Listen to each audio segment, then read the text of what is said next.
이제 2주만 있으면 예수님의 그 탄생일인 크리스마스입니다.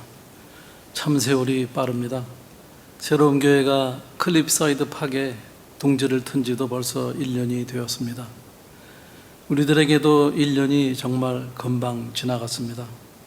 지나온 10년을 돌이켜보아도 정말 화살같이 빨리 지났습니다. 세월이 유수 같습니다. 이런 말이 있지 않습니까? 나이가 20세면은 20마일로 가고 30세는 30마일, 60세는 60마일로 간다고 하죠.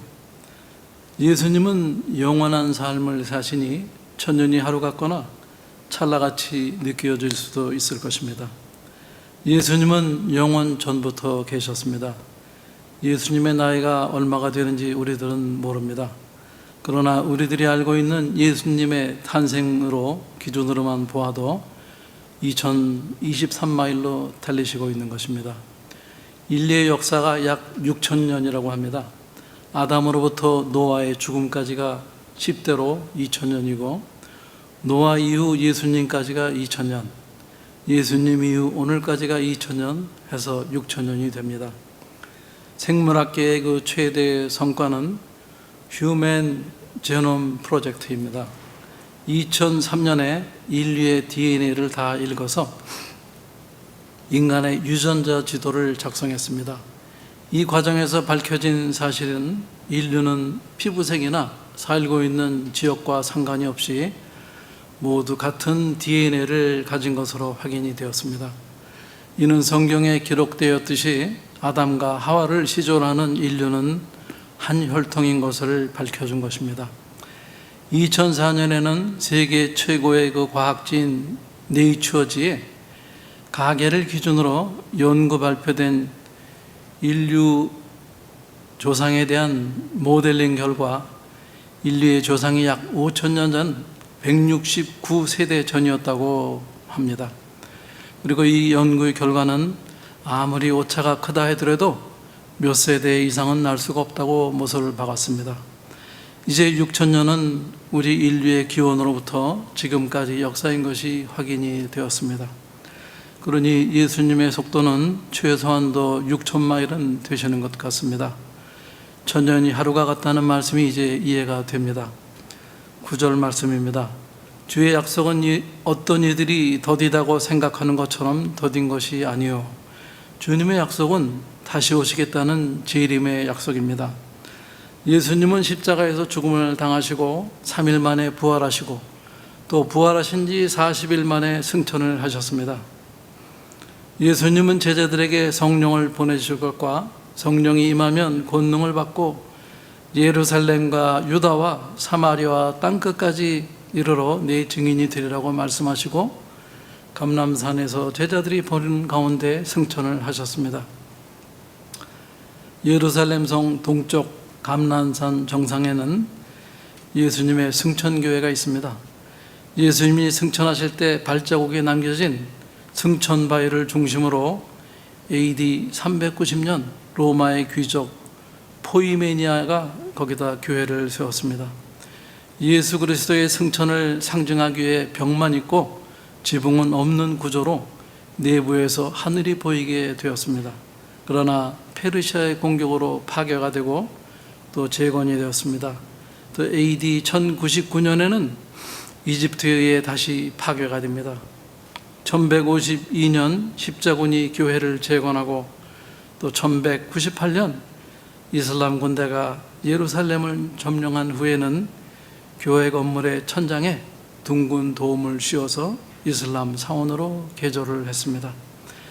예수 승천교회에서 가보면은 예수님의 오른쪽 발자국만 남아있고 왼쪽 발자국은 이슬람들이 잘라내가지고 예루살렘인 알 악사 이슬람 사원의 제단 뒤편에 옮겨 놓았다고 합니다.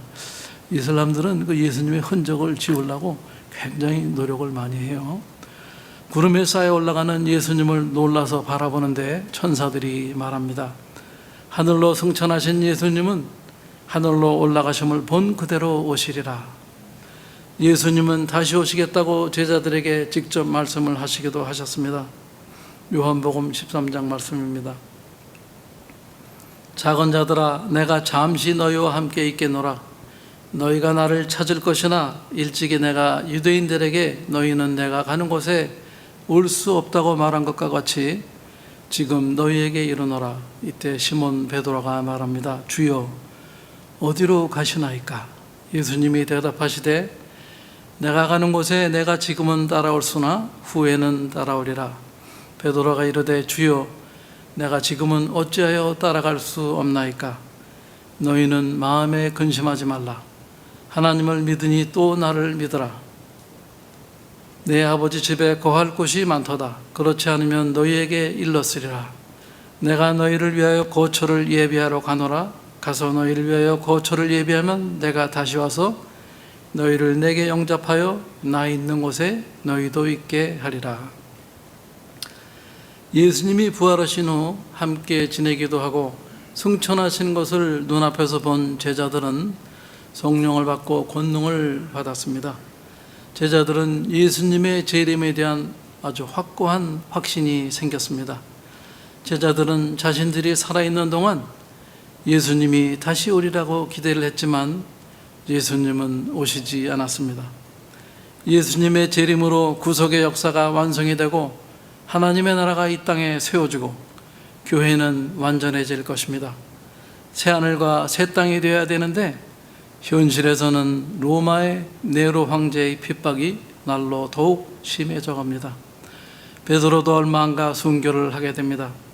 예수님의 재림이 늦어지자 교회의 일부는 다시 유대교로 돌아가기도 합니다. 신앙이 흔들려 믿음을 저버리는 사람들도 생겨납니다. 사도 베드로는 주님께서 강림한다는 약속을 부인하는 거짓 선지자와 거짓 선생들이 일어날 것을 경고합니다. 이러한 때 베드로 사도는 이 흔들리는 소아시아의 교회들의 믿음의 확신을 주고자 오늘의 서신을 쓴 것입니다. 오늘 사는 우리들도 재림에 대한 사실을 성경을 통해 알고는 있지만 제자들과 같은 확신은 없습니다. 재림을 고대하던 초기 기독교인들과 같은 생각을 가지고 있는 것이 아닙니다. 언제 오실지 알 수가 없습니다. 2000년 동안 안 오셨으니 뭐 그리 빨리 오시겠나, 그런 생각도 합니다. 노아의 시대에도 그랬습니다. 그때에는 온 땅이 하나님 앞에 부패하여 포악함이 땅에 가득하였도다. 하나님이 보신즉 땅이 부패하였으니 이는 땅에서 모든 혈육 있는 자들의 행위가 부패하였기 때문입니다. 하나님이 노아에게 이르시되 모든 혈육 있는 자의 포악함이 땅에 가득하므로 그 끝날이 내 앞에 이르렀으니 내가 그들을 땅과 함께 멸하리라. 노아가 여호와 하나님으로부터 물로 세상을 심판하신다는 말씀을 듣고 방주를 준비합니다. 홍수가 있을 때 노아가 600세였다고 합니다. 7, 80년에 걸쳐서 방주를 짓는 동안 노아의 가족 외에 그 누구도 노아의 방주에 관심을 갖고 뭘 하느냐고 물어보거나 예수님의 홍수의 심판이 있으면 나도 좀 방주에 태워달라고 간청해서 자기 생명을 구한 사람이 단 한 명도 없습니다.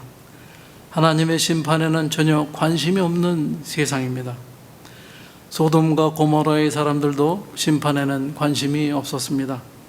아브라함의 조카 롯이 살던 소돔과 고모라를 여호와 하나님이 멸하라고 천사를 보냈습니다. 두 천사가 소돔에 이르렀을 때 마침 롯이 소돔 성문에 앉아 있다가 그들을 보고 일어나 영접하고 땅에 엎드려 절하며 이 두 사람을 자기 집으로 강권하여 모시고 들어갑니다. 그날 밤에 소돔의 백성들이 노소를 막론하고 원군에서 다 모여 롯의 집에 에워싸고 롯에게 말합니다. 내게 온 사람들을 끌어내라. 우리가 그들을 상관하리라. 여기서 보니까 남녀노소라고 하지 않고 노소라고만 되어 있습니다. 영어 성경에는 젊거나 늙은 모든 남자들이라고 나와 있습니다. 천사들이 롯에게 말합니다. 내게 속한 자가 또 있느냐? 내 사위나 자녀나 성중에 내게 속한 자들을 다 성 밖으로 이끌어내라. 그들에 대하여 부르짖음이 여호와 앞에 크므로 여호와께서 이곳을 멸하시려고 우리를 보내셨나니 우리가 멸하리라. 롯이 나가서 그 딸들과 결혼할 사위들에게 말합니다. 여호와께서 이 성을 멸하실 것이니 너희는 일어나 이곳에서 떠나라 하니 사위들이 농담으로 여겼습니다. 예비장인 롯의 말이 농담으로 들리므로 그들은 귀중한 생명을 구할 기회를 놓쳤습니다. 예수님의 재림 때에도 수많은 사람들이 구원의 기회를 귀하게 여기지 않아서 구원을 놓치게 될 것입니다. 예수님이 혼인잔치의 비유를 들어서 말씀하셨습니다. 천국은 마치 자기 아들을 위하여 잔치를 베푼 어떤 임금 같으니 그 종들을 보내어 그 청한 사람들을 혼인잔치에 오라 하였더니 오기를 싫어하거늘 다시 다른 종들을 보내어 이르되 청한 사람들에게 이르기를 내가 오찬을 준비하되 나의 소와 살찐 짐승을 잡고 모든 것을 갖추었으니 혼인잔치에 오소서 하라 하였더니 그들이 돌아보지 않고 한 사람은 자기 밭으로 한 사람은 자기 사업하러 가고 그 남은 자들은 종들을 잡아 모욕하고 죽이니 임금이 노하여 군대를 보내어 그 살인한 자들을 진멸하고 그 동네를 불사르고 이에 종들에게 이르되 혼인잔치는 준비되었으나 청한 사람들은 합당하지 아니하니 네 거리 길에 가서 사람을 만나는 대로 혼인잔치에 청하여 오라 한데 종들이 길에 나가 악한 자나 선한 자나 만나는 대로 모두 데려오니 혼인잔치에 손님들이 가득한지라 임금이 손님을 보러 들어올새 거기서 예복을 입지 않은 한 사람을 보고 이르되 친구여 어찌하여 예복을 입지 않고 여기 들어왔느냐 하니 그가 아무 말도 못하거늘 임금이 서원하게 말하되 그 손발을 묶고 바깥 어두운 데 내던지리라. 거기서 슬피 울며 이를 갈게 되리라 하니라. 청함 받은 사람은 많되 택함을 입은 자는 적으니라. 우리들은 예수님의 초림을 기념하고 예수님의 재림을 준비하는 복받은 주님의 성도들입니다. 많은 사람들이 청함을 받았지만 자기 일이 더 중요하고 바쁘다고 초대에 응하지를 않았습니다. 거리 전도를 해보아도 많은 사람들은 관심이 없습니다. 자기 시간이 아까운 것 같습니다. 자기들의 바쁜 스케줄에 끼어든 불청객 정도로 생각을 합니다. 오래 참으시며 세상의 모든 거민 아무도 멸망하지 않고 모두 회개하고 돌아와 구원의 기회를 받기를 바라시는 우리 하나님이십니다. 천국잔치에 참여한 사람들이 적은 것처럼 세상 일에 깊이 빠져 있으면 구원의 기회의 중요성을 간과하게 됩니다. 노아가 방주를 몇십 년 짓는 동안 짓는 것을 멀거니 쳐다보고 지나간 사람들과 같습니다. 육지 한가운데서 무슨 배를 짓느냐고 쓸데없는 짓을 몇십 년 한다고 비웃기도 하였습니다. 롯의 말을 농담으로 여겨 생명을 잃은 사위들도 있습니다. 잔치에 초대를 받았지만 자기 일이 바빠 지나쳤습니다. 우리들은 주의 날이 언제일지 알 수가 없습니다. 그날이 도둑같이 온다고 합니다. 우리들이 사는 세상은 노아의 때와 같습니다. 롯이 살던 소돔과 고모라와도 비슷합니다. 세상에서 절대 진리가 무너졌습니다. 길이요 진리요 생명이신 예수님을 더 이상 반기지 않습니다. 구원에는 여러 길이 있다는 종교 다원주의가 자리를 잡고 있습니다. 영생의 길을 의학의 도움으로 인간의 노력으로 추구를 합니다. 포스트 모더니즘 사회는 진리를 더 이상 절대적으로 여기지 않습니다. 우리의 연수가 70이요 강건하면 80이라도 그 연수의 자랑은 수고와 슬픔뿐이요 신속기간이 우리가 날아가나이다. 모세의 고백입니다.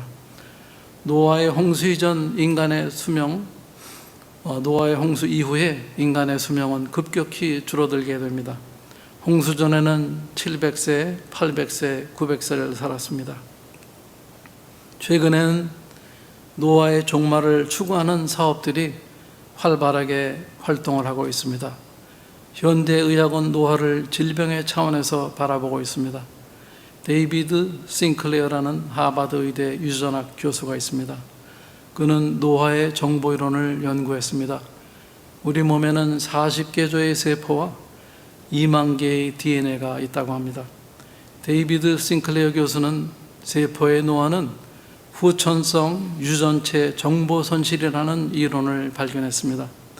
DNA의 손상을 줄이면 세포의 노화를 막고 이는 개체의 노화를 줄여주게 된다고 합니다. 개체의 노화를 늦추면 우리들의 평균 수명 플러스 100년을 더 살 수 있게 된다고 합니다. 기쁘죠? 샌프란시스코에 있는 구글의 장수 연구 자회사 칼리코는 유전자 정보를 연구하여 난치병 치료로 인간의 수명을 500세까지 연장하는 프로젝트를 진행 중에 있습니다. 노화 방지 수명 연장 기술 스타트업 기업들의 미국의 큰 부자인 아마존의 제프 베이조스, 페이스북의 마크 저커버그, 또 페이팔의 피터 틸 같은 자들이 투자를 하였습니다. 이제 인간의 수명은 홍수 이전의 시대로 돌아가게 될 것 같은 느낌입니다. 바벨탑 사건 이전에 온 땅의 언어가 하나요, 말이 하나였습니다. 사람들이 동방으로 가다가 신할 평지를 만나 그곳에서 바벨탑을 쌓았습니다. 성읍과 땅을 건설하고 탑 꼭대기가 하늘에 닿게 하여 우리의 이름을 내고 온 주변에 흩어짐을 면하자 하였더니 여호와께서 사람들이 건설하는 그 성읍과 탑을 보려고 내려오셨습니다. 여호와께서 이르시되 이 무리가 한 족속이요 언어도 하나이므로 이같이 시작하였으니 이후로는 그 하고자 하는 일을 막을 수 없을 것이라 하시고 언어를 혼잡하게 하시고 서로 알아듣지 못하게 하자 하시고 그들을 온 지면에 흩으셨습니다. 이제는 마천루가 세계 곳곳에 세워졌습니다. 나라마다 자기 나라의 국력을 과시하려고 더 높은 마천루를 건설합니다. 마천루는 일반적으로 200m 이상의 고층 건물을 말한다고 합니다. 수백 개의 마천루가 지어졌습니다. 1위는 아랍에미레이트 두바이의 부르스 할리파로 163층 829m입니다. 2위는 중국 샹하이 타워 128층 632m입니다. 한국도 거기 있습니다. 5위는 대한민국의 롯데월드 타워입니다. 123층 554.5m입니다. 바벨탑은 오늘의 마천루에 비하면 정말 장난감에 비하지 않습니다. 이제 하나님이 다시 내려오실 만도 합니다. 혼잡해진 언어를 극복하는 통역기가 개발이 되었습니다. 최근에는 챗 GPT라는 AI를 이용한 실시간 음성 동시 통역이 가능해졌습니다. 페이스북의 모기업인 메타 플랫폼은 100여 개의 언어를 통역 및 번역하는 AI 인공지능 모델을 출시했습니다.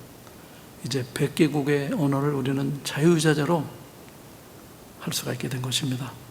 언어의 장벽이 사라지고 있습니다. 이제 우리의 인류는 노아 홍수 이전에 긴 수명과 단일 언어를 쓰는 것과 같은 인공지능 동시 통역기로 혼잡한 언어를 극복할 수 있는 단계로 접어들고 있습니다. 시작과 끝은 같다는 말이 있죠. 시작과 끝은 맞물려 있습니다. 이 자연계와 우주에는 순환의 법칙이 있습니다. 봄, 여름, 가을, 겨울 사계절이 있습니다. 가을이 지나면 겨울이 와서 마무리가 되고 다시 새로운 한 해가 시작이 됩니다. 우리 인간의 생로병사의 과정도 마찬가지입니다. 또 우리 지구에 있는 물은 그 양이 똑같지만 땅의 물은 증발이 되고 구름이 되어 다시 비가 되어 땅으로 내려옵니다. 이런 순환을 통하여 하나님은 세상에 초목과 곡식을 자라게 하고 열매를 거두어 동물과 사람들을 먹이십니다. 이런 순환의 법칙과 시작과 끝이 통한다는 개념을 가지고 오늘의 현상을 살펴보려고 합니다. 이제 우리들의 세대는 노아의 홍수 이전의 세대와 같아지려고 하고 있습니다. 그 변곡점에 노아의 홍수 심판이 있었듯이 이제는 불의 심판이 기다리고 있습니다.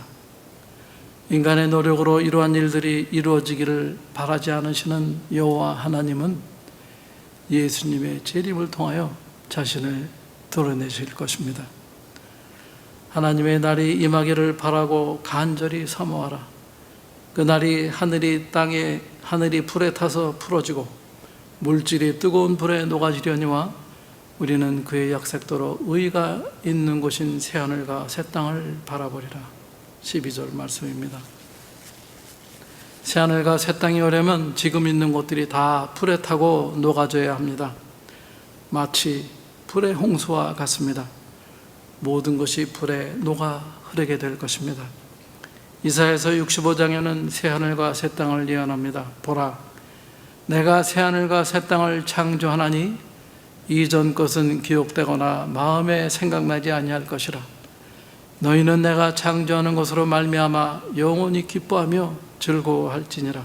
보라, 내가 예루살렘은 즐거운 성으로 창조하고 내 백성을 기쁨으로 삼고 내가 예루살렘을 즐거워하며 나의 백성을 기뻐하리니 우는 소리와 부르짖는 소리가 그 가운데서 다시는 들리지 아니할 것이며 거기는 날수가 많지 못하여 죽는 어린이와 수완이 차지 못하는 노인이 다시는 없을 것이니 곧 100세에 죽는 자는 젊은이라 하겠고 100세에 못 뛰어 죽는 자는 조준받은 자이니라. 구원받을 만한 믿음의 성도들에게는 새하늘과 새 땅이 기회의 나라가 될 것입니다. 새로운 교회 모든 성도님들은 새하늘과 새 땅을 소망하며 살아가기를 주님의 이름으로 축원드립니다. 이 땅의 것들은 다 불타 없어질 것입니다. 오직 진실된 믿음만이 우리를 지켜줄 수가 있습니다. 내 백성의 수원이 나무의 수원과 같다고 합니다. 나무의 수명은 수백 년에서 수천 년 이상 사는 나무들도 있습니다. 요한계시록 21장에도 새하늘과 새 땅을 예언합니다. 또 내가 새하늘과 새 땅을 보니 처음 하늘과 처음 땅은 없어지고 바다도 다시 있지 아니하더라. 또 내가 보매 거룩한 성 새 예루살렘이 이 하나님께로 하늘에서 내려오니 그 준비한 것이 신부가 남편을 위하여 단장한 것 같더라. 내가 들으니 보좌에서 큰 음성이 나서 이르되 보라, 하나님의 장막이 사람들과 함께 있음에 하나님이 그들과 함께 계시리니 그들은 하나님의 백성이 되고 하나님은 친히 그들과 함께 계셔서 모든 눈물을 그 눈에서 닦아주시니 다시는 사망이 없고 애통하는 것이나 곡하는 것이나 아픈 것이 다시 있지 아니하리니 처음 것은 다 지나갔습니다. 보좌에 앉으신 이가 이르시되 보라, 내가 만물을 새롭게 하노라 하시고 또 이르시되 이 말은 신실되고 참되니 기억하라 하시고 또 내게 말씀하시되 이루었도다. 나는 알파와 오메가요 처음과 마지막이라. 내가 생명수 샘물을 목마른 자에게 값없이 주리니 이기는 자는 이것으로 상속을 받으리라. 나는 그의 하나님이 되고 그는 내 아들이 되리라. 이사야서에서는 생명이 길어졌다면 요한계시록에서는 이기는 자에게 사망이 없고 영생을 누리게 됩니다. 이제 예수님의 탄생인 크리스마스를 앞두고 우리는 또한 예수님의 재림이 가까웠다는 것을 인지할 수가 있습니다. 새로운 교회 성도님들은 거룩한 행실과 경건함으로 하나님의 날이 임하시기를 바라며 간절히 사모하며 모두 이기는 자들이 되시기를 주님의 이름으로 축원드립니다. 기도하겠습니다. 하나님 아버지, 진심으로 감사를 드립니다. 예수님을 통하여 우리에게 하나님의 계획을 알게 해주셔서 감사를 드립니다. 예수님이 재림이 가까운 이때 우리들을 새로움으로 인도하여 주셨습니다. 마지막이 좋으면 다 좋다는 말과 같이 이제 저희들은 새하늘과 새 땅을 바라보며 진실된 믿음으로 모든 이기는 자들이 되기를 간절히 소망합니다. 이 모든 말씀 우리 주 예수 그리스도를 받들어 기도드렸습니다. 아멘.